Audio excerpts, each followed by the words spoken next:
Coverage now moves to Vincent's neighborhood, the Village in Dallas. Families got an early morning wake-up call at this apartment complex as crews in hazmat suits knocked on doors and started the cleanup process. That's just the beginning. CBS 11's Steve Pickett joins us now with a look at what it's like right now at Skillman and Village Bend. Steve, what have you learned?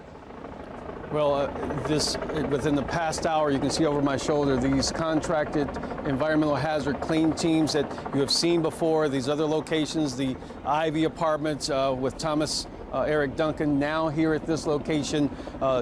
Protect Environmental on the scene now. This is the second phase of what they define as cleanup by virtue of having this confirmation of this case. 5 o'clock this morning, police officers and others, Dallas Fire Rescue, knocking on doors. 300 units that comprise of this community now called the Green in the Village. They needed to let those folks know to expect to see environmental clean teams that you're seeing right now on this site. Those crews already cleaning the sidewalks, railings, and common areas. That from Dallas Fire and Rescue earlier this morning, just before daybreak as well. That common area right near the area where this nurse, this healthcare provider was living. She is, as you mentioned, the second healthcare worker from Texas Health Presbyterian testing positive for Ebola. She lives just in what we can see about 100 yards from where we're standing right now. Many residents waking up after receiving reverse 911 calls. The city issued them as part of their process to alert folks in this area, also issuing leaflets to all the residents' doors, literally knocking on those doors and waking people up. We've already spoken with tenants in this area about the confirmation of an Ebola carrier living here.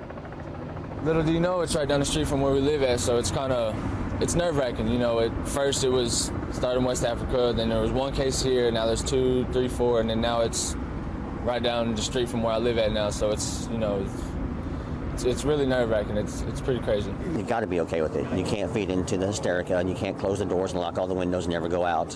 As long as we're being told the truth, then I'm okay with it.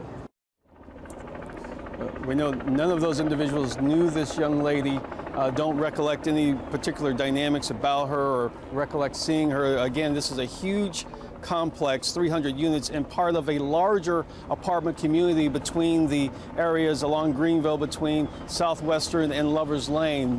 Many people here know it simply as the Village. It's a multiplicity of apartment communities, but this one here has several sections. So a lot of those people within a 4 square block area were receiving those notices, those reverse 911 calls, and then the leaflets at the City of Dallas handing those people to their doors by hand, letting them know that an Ebola case in their neighborhood now confirmed. Reporting live, Steve Pickett, CBS 11 News.